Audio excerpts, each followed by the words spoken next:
This is the Novelty Podcast. Welcome one, welcome all to the Novelty Podcast. I gotta talk about Star Wars, don't I?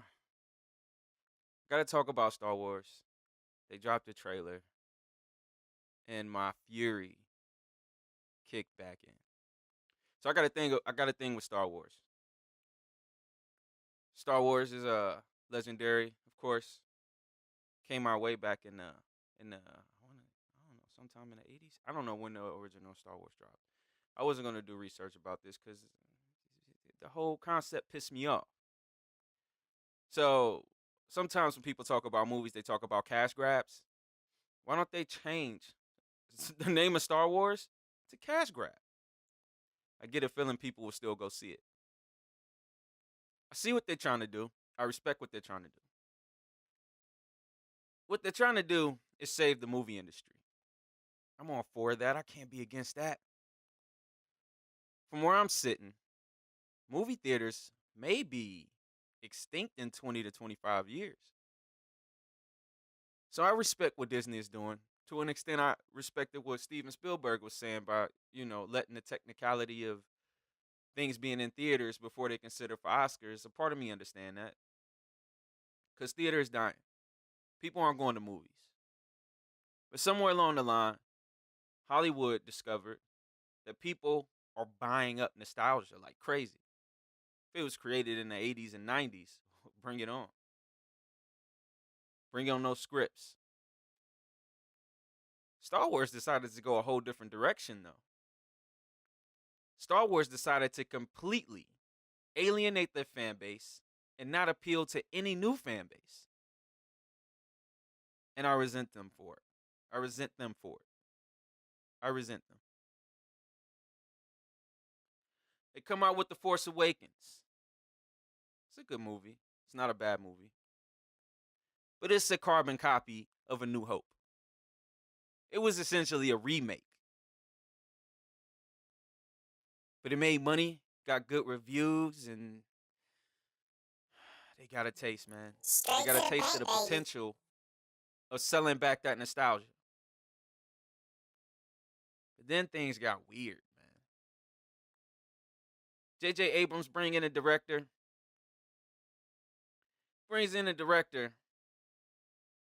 Ryan Johnson, who feels like what the franchise needed is a complete 180. Everything that was set up in the first Star Wars stomped to the ground in the second Star Wars. The second Star Wars have the plague of too many villains. We don't know what Luke Skywalker is in this one. The Last Jedi. This is Star Wars, The Last Jedi I'm talking about. We don't know what Luke Skywalker is. He's going from back and forth, from hero to villain, back to hero, and when he becomes a hero, he fucking disappears. What are you doing? Kylo Ren is doing the same damn thing. So, never are they creating a hero.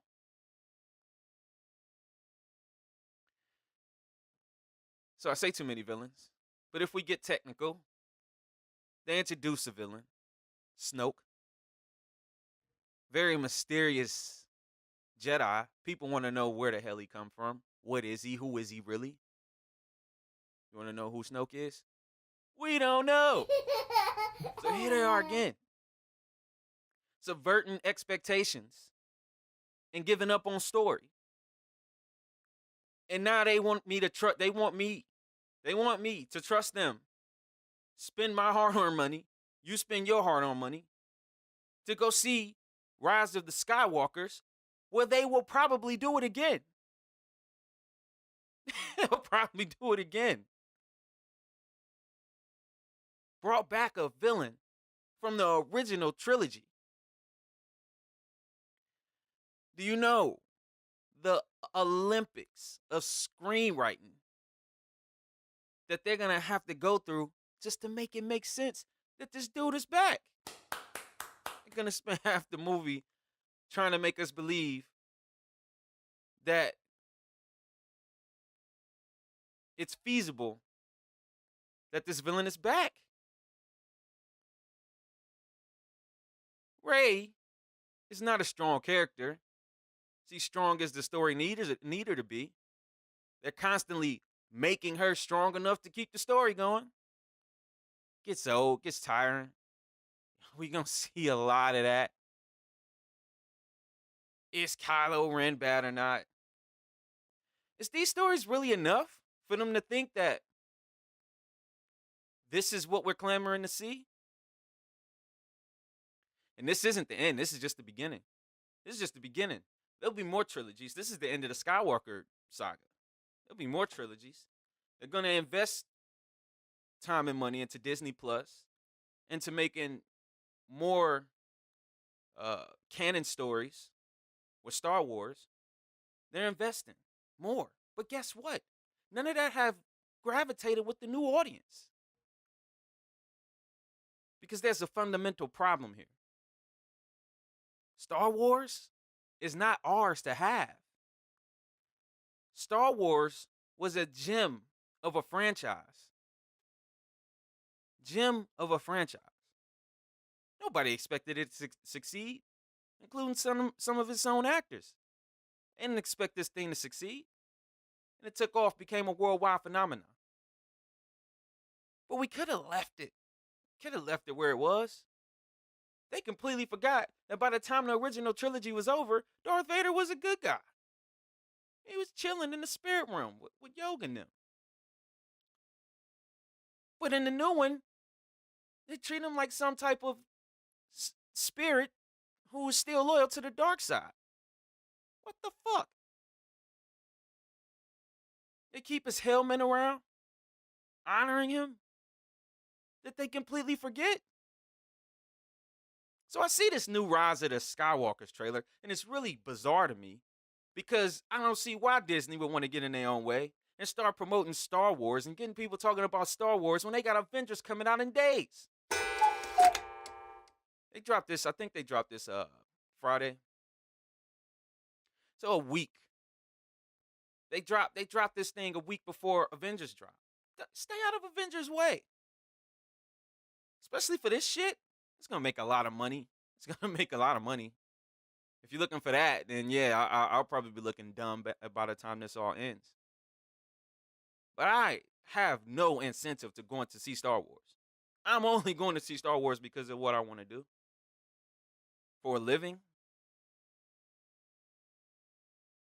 One day I want to produce movies. And damn it, I need to know about movies. So it's going to drag me here like it dragged me to The Last Jedi, like it dragged me to The Force Awakens. I actually thought one of those prequel movies wasn't that bad. I think it was the second one, Attack of the Clones. I don't think that one was that bad.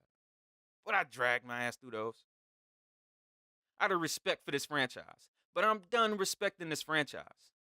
It's a shit franchise. Oh. Now, in Star Wars 9, Rise of Skywalkers, it's not going to do so good. With critics, anyway. It's going to make its money. It's going to make its money. But I'm glad that the fans kind of fought back and didn't pay for Han Solo's spinoff. Thank God. Made a damn statement. Scared them to death. They don't want to do any more spinoffs. And that's good. Because they need to stop trying to extort our father's franchise. This is our father's franchise. And they should respect it and honor it as such. Not something that's just used to squeeze more dollars out of generations to come. But they'll learn. I spotted Avengers trending, of course. Spotted Avengers trending. I was wondering why they was trending. Want to know why they was trending? Because tickets were on sale. How much money? How much money is this movie about to make? It's about to be insane. Just swimming in dough. I want to see something break that 2 billion mark. This is the movie to do it. When you talk about international appeal, I'm hoping this thing crack 2 billion. I think it will easy. You know, I still haven't bought tickets yet. That's crazy. Like, as bad as I want to see this, you would think I bought it. But don't worry, I'll go through hella high water to see this one. I'm planning a whole Avengers episode. I just want to talk about it. I started off with the review, spoiler free, of course. Y'all can hang out with me for about 10 minutes. It's spoiler time. It's spoiler time. Because I got a lot I want to talk about. I mean, this franchise has spent more than 10 years leading up to these movies. And it feels like it, man. It feels like a main event. And I can't wait. I wonder if Avengers is getting too big for itself, though. Too big. Something this big usually invites trolls. They were recording footage of the Avengers movie and putting it online. Marvel lost their shit. They got everybody was, they got the directors to come out, don't spoil Avengers. They had the Doctor Strange meme, like, oh, he saw 14 million possibilities. He didn't spoil anything. Be like Doctor Strange. Because that's terrifying for a studio, man. That's a worst case scenario. They almost fired Mark Ruffalo for doing that silly shit. I just think it's amazing to see something this big, man. This big. This is the movie event of our time. The Star Wars of our time. This is it. This is it. Now, I know that kind of contradicts my earlier point. Because technically, the Avengers, these belong to our fathers too. But it's done with so much more integrity. It's just done with more integrity. It's easier to forgive them. It's easier to adapt it. Star Wars doesn't have the same respect.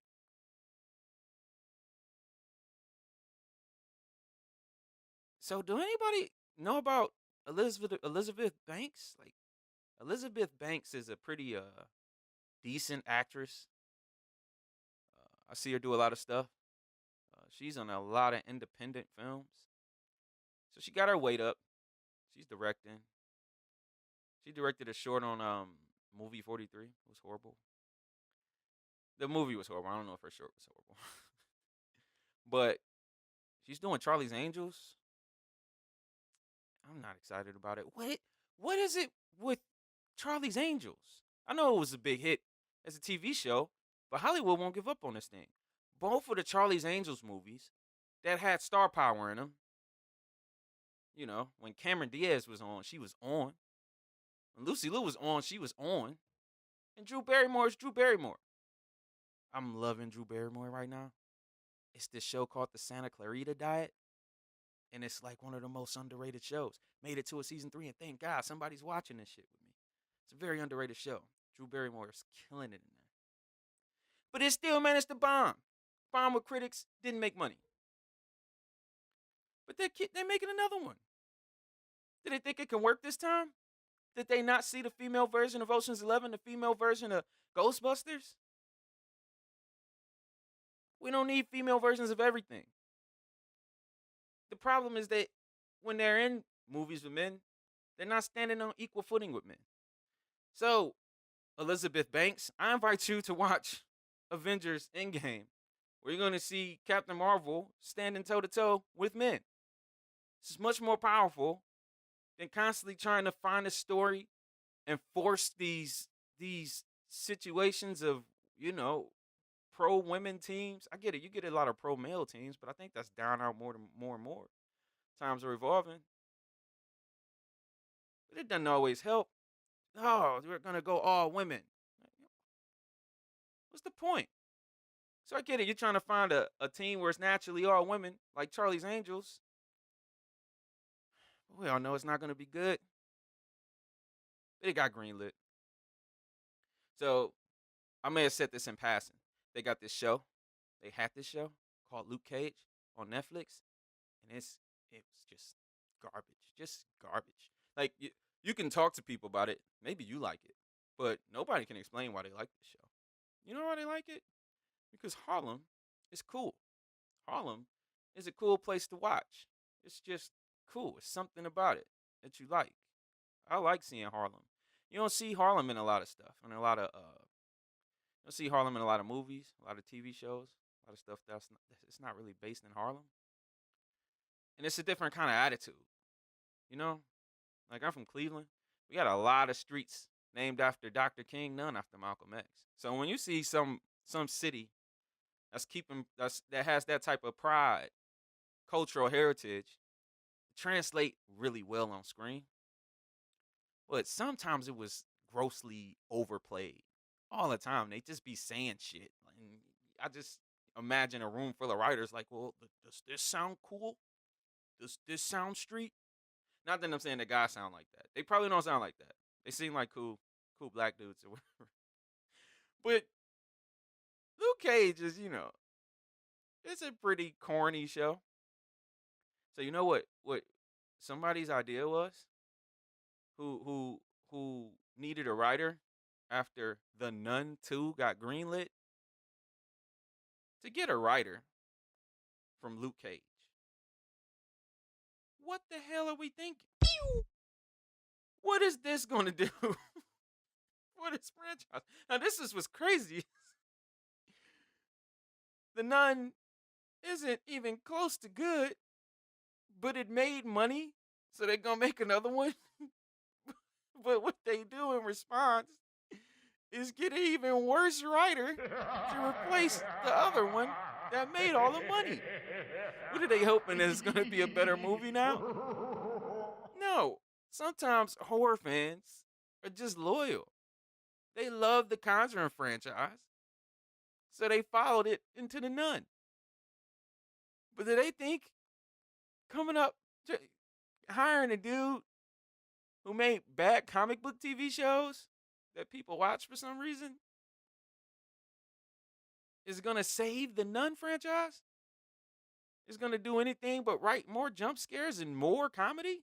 There's a little bit too much comedy in The Nun, honestly.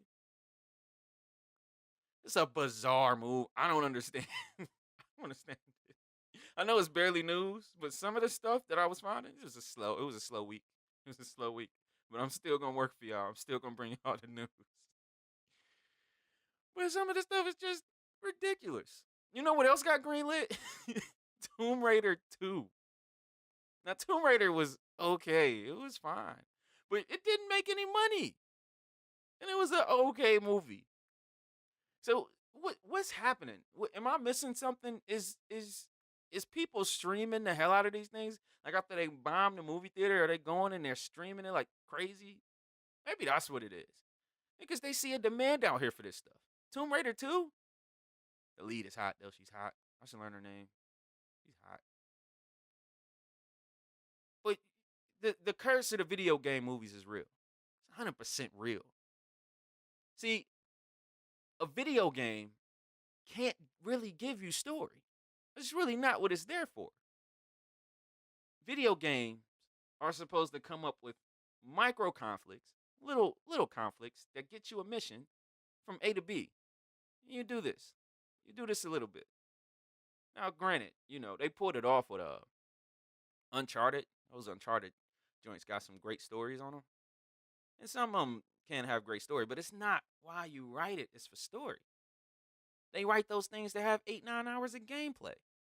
And now you want somebody to condense that into 2 hours? Come on. Then you got your action scenes eating up more of the time you could be telling story. It's just how do they think this shit works? Found out Mark Hamill was playing Chucky in Child's Play. I didn't know that. Great voice actor. Of course, famously voiced the Joker. I'm excited about this because he's gonna bring it. Because I don't know if we needed a Chucky either. Do we need a Chucky movie? See, this is our fault though. We don't go see shit unless we know what it is. People are gonna go see this because it's an iconic slasher. But damn. So now we getting another Chucky movie. And they're probably gonna be remaking Child's Play essentially. And it's like, do we need it? Do you know they still been making Chucky movies? And like the last 2 years, 3 years, I watched 2 Chucky movies. They were weird too. Chucky movies get weird. But I'm glad that they got somebody with star power on that joint. I'm excited about that. A lot of times I wonder, what in the hell is these actors gonna do after they do major shit like the Avengers? Like, what are they gonna do to kind of stay in that, to stay relevant? Because now they're at a point where their name being attached to stuff gives it value, gives it a little more value. I wonder that about this Robert Downey Jr. project. So, would you ever guess? So, of course, Robert Downey Jr. is doing another Sherlock Holmes. He's doing that. That's big. And what is this? His other project is big too. Well, I'm really surprised that he went like, you know, this far, like wacky. But Robert Downey Jr. is gonna be Doctor Doolittle, and honestly, I'm here for it. I'm here for it. I'm here for it. I'll go see Robert Downey Jr. talk to some animals. Hell, that may be what I want to see more than Iron Man. Is him talking to animals. That might be amazing. They're gonna take one of those books that inspired the original Doctor Doolittle movie. The movie was inspired by like three of those children's books, but they're gonna take one, make a whole story out of it. But Robert Downey Jr. just keep pushing the thing back. Keep pushing the thing back. The production ain't right. He's hating the special effects. But I'm excited about the Doctor Doolittle with Robert Downey Jr. These things make dough. They make dough. Part of me, I thought back on those Doctor Doolittle movies with Eddie Murphy, and it was just like, yeah, it was terrible. But then I had to think about it. The first one wasn't terrible. The second one, it was teetering on terrible. But they both made bank. The second one made more bank. So there's money in Doctor Doolittle. And there's money with a star vehicle like Robert Downey Jr. Look out for that one. I can't wait for that trailer. Can't wait for that movie, honestly. So I came up with this segment, right? And I don't know. I got real mixed reviews about it. I came up with this segment that I was excited about, right? Because, we all got that nervous twitch when we sober. So I was like, I should start doing movie reviews drunk. That'd be cool. But I don't know, people listen to this while they doing other stuff. So they may like zone out for a minute and come back, and I'm like, it's just horrible. This is horrible and everybody confused. What's going on? But I call it rated inebriated junk reviews. I have one on Hellboy that I didn't do. So this is what I'm going to do. I'm going to do rated inebriated sober. I know. Fucking mind blowing, right? I'm going to do rated inebriated sober. This is the sober edition. So I feel that a drunk mind speaks a sober heart. So here's my review on Hellboy for rated inebriated. So Hellboy is the remake of 2004's Hellboy. It's basically a reimagining. I said remake, but it's a reimagining. It's nothing like 2004's Hellboy, and it's probably the reason why it failed so miserably. So here, I won't BS you. This is just a ripoff of King Arthur or whatever, some twisted perversion of the folktale. And it does not go over well. So Mila Jovovich, Jesus, that's a weird name. But Mila Jovovich is, the Blood Queen, and I don't know, the script didn't do her any favors. She was cool though, but God, her character, man, was just never really focused. She was never really after a goal that like scared you or really threatened the world. Honestly, the threat to the world was Hellboy himself. They try to make this. They try to make it prophetic. They try to make it a story about prophecy, but you never really buy it. Uh, the thing about it is that David Harbour is definitely my favorite part about this movie. I think he was a great Hellboy, but he also had to work with a script from hell. Ian McShane was good, but at the end of this movie, it was hard to take him serious because Jesus Christ, it's just the things that they have actors doing. But I thought that the script was really, really, um, I want to say lazy. It was really by the numbers. It didn't bring you anything special, and you would think with as much time as that they had to develop this thing that they would come with a stronger script. Uh, but Hellboy was good. Um, it was some good acting in there. Hellboy himself, David Harbour, really like him as Hellboy. I'm good with him superseding Ron Perlman. He got the voice, he got the look, he got the demeanor, he got the disposition. He's a great Hellboy. but he could not save this script. He just could not. I mean, I was losing my mind by the time this thing was almost, to its end. Directing is a big, big downfall for this one. It was like somebody just, it felt like somebody was just being, paid off to make a movie. And it's funny because before I seen this movie and I got excited about it, I was like, okay, they're gonna stick closer to the source material, and they may have stuck too closely to the source material. Often a mess. I didn't even like the special effects all like that. Honestly, I would skip this one if I could. I would skip it. Most people will. I think when I first looked, man, I think after the opening weekend, it made like $12 million. Like $12 million, legit. Bombing on Rotten Tomatoes. You're Seeing it as low out. as a 15%. These things aren't undeserved. It doesn't deserve a 15%, but these the horrible critiques is all deserved. This isn't the movie that a lot of people was hoping for. Um, Hopefully, they can either end it here or they can hit the reset button again. They set up for sequels. I don't know if anybody wants a sequel. This thing will probably get panned by the studios, put on a basement floor, and never, heard from again. Maybe they get released on DVD and get some type of cult following. I don't see it. This isn't a good movie. If I had to give it a letter grade, it's probably a D plus, C minus at best. Take it what you will. So, lucky for me, I had a little delay in bringing this podcast. I had a lot going on this week. It's a hectic week, and I didn't really get to react to Game of Thrones. Man, Game of Thrones is the fan service, the fan service guidebook. The first two episodes have been nothing but fan service, and it's been awesome. Now, with that being said, there's definitely some drawbacks.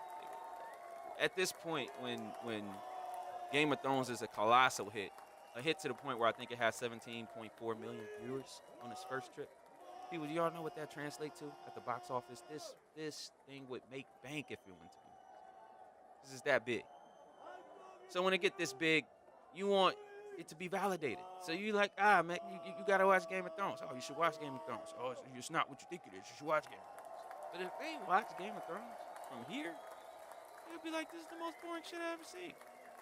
It's something strictly for the fans, which is fair, right? All the bandwagon people had a while to catch on. But you got people, every road is closing. And it kind of feels like a send off. It kind of feels like a like a farewell, really. Like everybody just, you know, gathering themselves before the storm. So, us Game of Thrones fans, we've been seeing people drop off this show like flies since the beginning. And we can feel it now. So we were before the season started, we were all like, oh, who's gonna die? Who's gonna die in the first episode? They're gonna start dying early. Nobody died. No conflict. No conflict in the first couple episodes. No significant deaths. No significant deaths. And it's 4 episodes left. You know what that says? It's about to be raining bodies. It's about to be raining bodies of some of our favorite characters. Because Game of Thrones come for blood. And it's exciting. I like that they're still managing to mix the politics with the apocalypse. I like that this is so engraved in their identity that they cannot stop playing the Game of Thrones because Armageddon is coming. Cersei is trying to leverage Armageddon. Daenerys is trying to take advantage of it as well in her own ways. I'm really excited to see how the Game of Thrones play out, how the politics play out. I can't wait to see how it play out. The White Walkers are not coming anymore. They're here. at the front door of Winterfell. And what we've been, I mean, the last season was just setting up for this season. Essentially, one season broken up. It was setting up for this thing, and it's finally here. I was thinking though, how relieved are you that Littlefinger and creeping around, looking through cracks of doors? How relieved are you really? I mean, I'm relieved. Sometimes I think about the things he would be taking advantage of, even though Sansa kind of need him right now. But that dude would be all over this situation and trying to leverage his way to power. So thank God for that. I also thought it was cool that the three-eyed raven, I don't even want to call him by his name anymore. He doesn't call himself by his name anymore. But they're kind of making him the central piece to all of this. You know, everybody talks about how useless he is, and it's going to take him to save the day. He may be the sacrifice needed to beat him. That'd be cool. Come full circle. I mean, he was lost, no real purpose. Now he has purpose.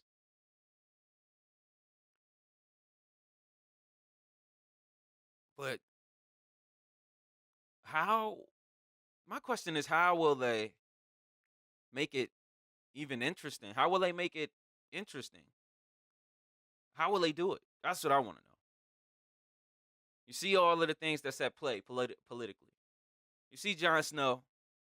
Jon Snow is stuck between a rock and a hard place of accepting his fate or defying Daenerys. Jamie is in the spot of betraying his family and fighting for the righteous, but it's gonna cost him. It's gonna cost Tyrion as well. But how? How are they gonna make these things happen? Is Cersei's gonna win? Is she gonna win? Cersei got a great plan. I like her plan. I like her plan. And who's to stop her? Nobody's to stop her. But I like her plan. But I can't wait to see how I get foiled. The White Walkers are a hell of a force. So I just wanted to talk about Game of Thrones for a while. I know that was kind of a dry review, but these are dry episodes. And not giving us a lot to get excited about. Yeah, it's exciting as a Game of Thrones fan. Very exciting. They didn't wet our beak yet. That's coming in episode 3. I can't wait. I may sneak some of that in on my Avengers podcast. I don't know. I don't know. I don't know. But if you still aren't watching Game of Thrones, there's a YouTube channel called Cram It. They got a video that's about 52 minutes. Watch it. Catch up. And see what all the fuss is about. Game of Thrones is back, and it's great. Let's talk some trailers. Your queen has come to Netflix. Netflix, man, Netflix. I heard the Netflix was building theaters for themselves. Like what? Like Steven Spielberg is like, yeah, you need to be in theaters for 2 months, and they were like, okay, we'll build a theater, motherfucker. That's all you have to say. I love Netflix. I love the competitors they are.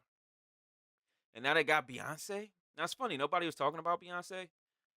Beyonce's motto is starting to backfire on her. So Beyonce introduced the motto we never seen before, and you gotta be big as Beyonce to be able to do something like this. But she just started dropping projects, no promotion, and that becomes the promotion.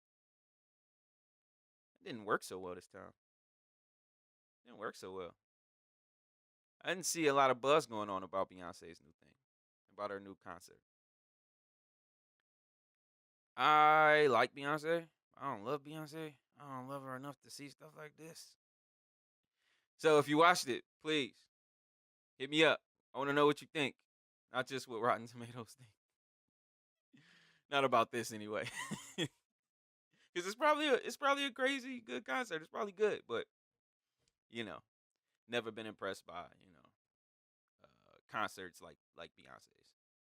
I like rap concerts though, even though a rap concert doesn't really compare to a Beyonce concert.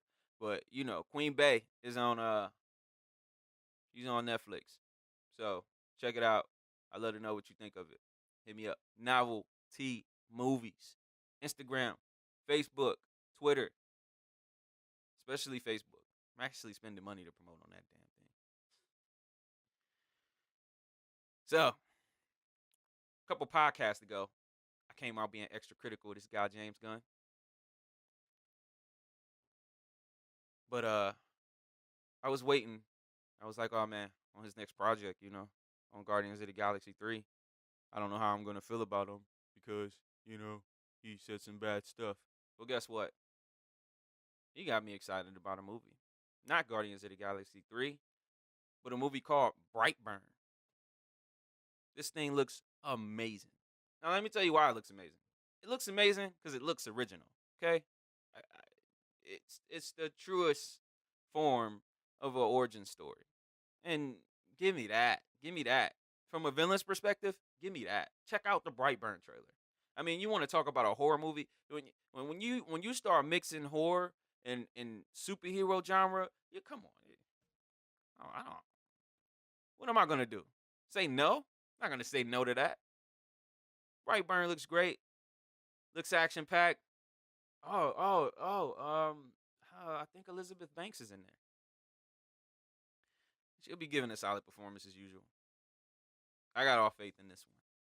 I'm vouching on Brightburn. Brightburn is going to be the shit. Johnny Depp is coming back. He's some down on his luck professor who found out he got cancer and, you know, started acting an ass. If you into that kind of thing, I'm not gonna spend too much time on it. Nobody's going to see it. But Johnny Depp got another movie coming out called The Professor, dropping May 17th. If you into that kind of thing, I don't know. So I got a favorite comedian. I like stand-up comedy, and one of my favorite stand-up comics, Jim Gaffigan, is in a movie, and he pretty much co-starring with Alec Baldwin. And I'm like, finally, he getting this shot. He probably don't do so well though. He doesn't look good on screen. I play this dude on the radio, and I have people dying laughing. But I'll turn one of his things on Netflix, and nobody knows what to do. It's amazing. So I want to see if he can pull this off. I want to see if he can pull this off because the dude is hilarious. He never get his just due. The movie is called Drunk Parents, dropping May 19th, and I think it's gonna be amazing.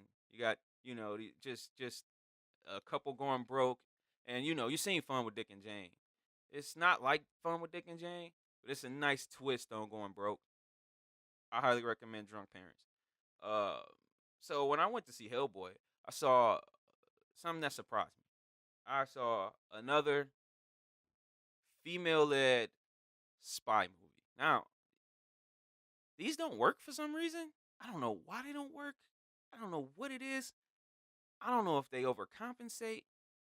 I don't know if I don't know. But with these movies, it's rarely a linear story. If you've seen Legally Blonde, it's confusing as hell. There's some cool ass action scenes in there though, like insane action scenes. And I think they're going for the exact same thing with this. This doesn't drop till June 21st, but when you go to the movies, you're gonna start seeing this thing if you go to the right movie. It's called Anna, and it look okay. The action though, it look great. It's this movie called Atomic Blonde. I might have called it Legally Blonde just now. It's a movie called Atomic Blonde, and you can get the exact sense of what you're gonna get from this movie Anna.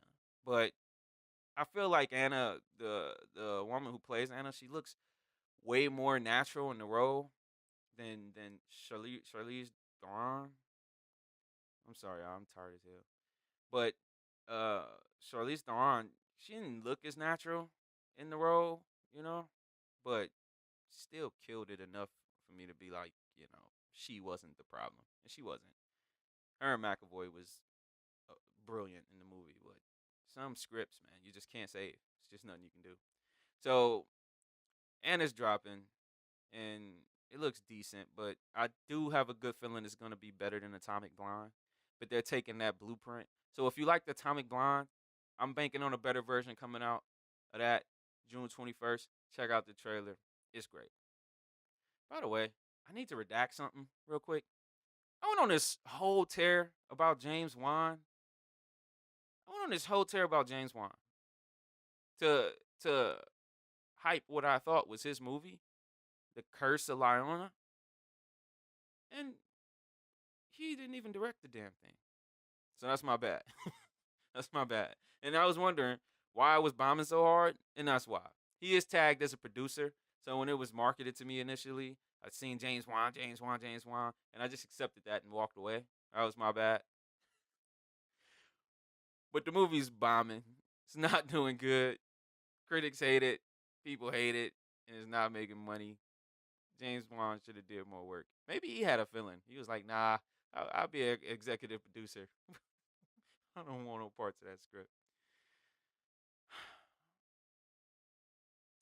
I need an intern. I need an intern to watch these movies for me. I can't get around to watching them. This movie called The Missing Link. It looks terrible, and I don't know what's with this Sasquatch genre that's coming up. I mean, you got Smallfoot, and it's another movie coming out with some big furry monster thing. Oh, this one it got like all kind of superpowers though. There's another movie coming out with that, and this is just a trend right now. People making movies about big hideous monsters, and it's like this is cool, but who's watching this shit? So I have no inclination to watch The Missing Link. If you've seen it, let me know what you think. It's a drama called Hotel Mumbai. Well, Arnie Hammer in there, and I like Arnie Hammer, but he picks bad scripts all the time.